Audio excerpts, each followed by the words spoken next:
Guys, आपको वो time याद है जब आप किसी रिटेलर या किराने की शॉप पे सामान खरीदते थे और पेमेंट की टाइम पे छुट्टे ना होने की वजह से वो रिटेलर आपको टॉफियां पकड़ा देता था और आपको मजबूरी में वो टॉफियां लेनी भी पड़ती थी। बहुत बड़ी प्रॉब्लम थी यहाँ, लेकिन जहां पर प्रॉब्लम होती है वहां पर अपॉर्चुनिटी भी होती है और पेटीएम ने इस चीज को भांप लिया था। इसी वजह से पेटीएम ने अपनी टॉफियां लॉन्च कर दी जिसका नाम पेटीएम स्वीट चेंज रखा। अब होता कुछ यूं कि अगर रिटेलर के पास चेंज नहीं होता तो वो कस्टमर को पेटीएम की टॉफियां पकड़ा देता और वही पेटीएम की टॉफियों पर एक यूनिक कोड होता था जिससे कस्टमर अपने पेटीएम अकाउंट में उतना ही पेटीएम कैश उस यूनिक कोड से ऐड कर लेता था। अब इससे कस्टमर को तो फ्री में टॉफियां मिल गई, रिटेलर का भी फायदा हो गया और पेटीएम को नए नए डाउनलोड्स और कस्टमर मिल गए। आपको ये आइडिया कैसा लगा चैट सेक्शन में जरूर लिखिए। अभी हाल ही में न्यूजीलैंड के एक समुद्री तट फेयरवेल स्पिट पर 50 व्हेल्स आकर फंस गई। वो तो किस्मत थी कि वहां पर व्हेल्स को बचाने के लिए बहुत से वॉलंटियर्स आ गए। सबसे पहले उन्होंने व्हेल्स को शांत किया, फिर उसके बाद अधिकतर व्हेल्स को समुद्र में पहुंचा दिया। लेकिन अद्भुत नजारा तब देखने को मिला जब जान बच जाने के बाद 2 व्हेल्स गाना गाने लगी और वो भी खुशी में। सुनिए गाइस, ऐसा अद्भुत नजारा आपने पहले कभी नहीं देखा होगा। इस नजारे को देखने के बाद आपको कैसा फील हुआ चैट सेक्शन में जरूर लिखिए। इलॉन मस्क को मार्स से बहुत प्यार है। वो मार्स पे इंसानों की सेल्फ सस्टेनेबल बस्ती बसाना चाहते हैं, पर सवाल यह है कि मार्स ही क्यों? क्या किसी और प्लेनेट पे ये पॉसिबल नहीं है?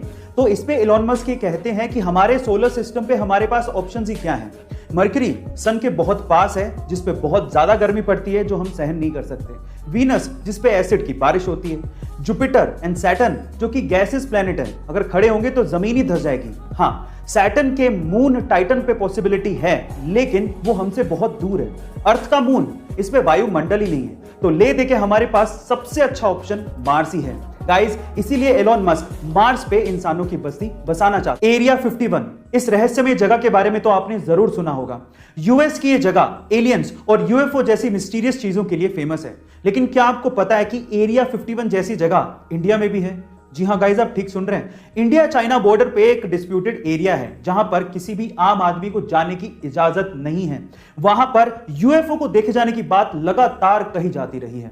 इस एरिया का नाम है द कोंकाला पास, जो कि लद्दाख में है। गाइस, वहां के आसपास के लोगों का यह दावा है कि उन्होंने वहां पे यूएफओज देखी हैं। इनफैक्ट ये भी हो सकता है कि इंडियन गवर्नमेंट और चाइनीज गवर्नमेंट को इसके बारे में पता हो, लेकिन हम आम लोगों के लिए आज भी ये एक रहस्य है। आप इसे गूगल पे भी। गाइस, आज तक हमने जासूस और जासूसी की कहानियां तो बहुत सुनी है। देखिए, फिल्मों की बात अलग है, लेकिन अगर मैं आपसे सवाल पूछूं कि क्या आपने रियल लाइफ में कोई फीमेल डिटेक्टिव का नाम सुना है या फिर उसे देखा है?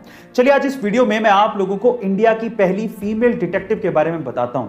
उनका नाम है रजनी पंडित। मुंबई की रहने वाली ये फीमेल डिटेक्टिव अभी तक 80,000 से ज्यादा केसेस को सोल्व कर चुकी हैं। उन्हें बचपन से ही स्पाई नोवेल पढ़ने का बड़ा शौक था, इसलिए वो डिटेक्टिव बनना चाहती थी। लेकिन हर बार उन्हें यह कहा जाता था कि यह जॉब महिलाओं के लिए नहीं है। लेकिन उनकी मां का उन्हें बहुत सपोर्ट था, इसी वजह से उन्होंने केसेस लेना शुरू किया, उन्हें सोल्व करना शुरू किया और देखते ही देखते 1991 में उन्होंने अपना डिटेक्टिव ऑफिस मुंबई में खोल लिया। गाइस, उन्हें इंडिया फर्स्ट लेडी डिटेक्टिव का भी खिताब मिल चुका है। आपको रजनी पंडित के बारे में जान के कैसा लगा चैट सेक्शन में जरूर लिखेगा और ऐसे अमेजिंग वीडियोस के लिए शेयर, सब्सक्राइब एंड लाइक। मिलता है अगली वीडियो में।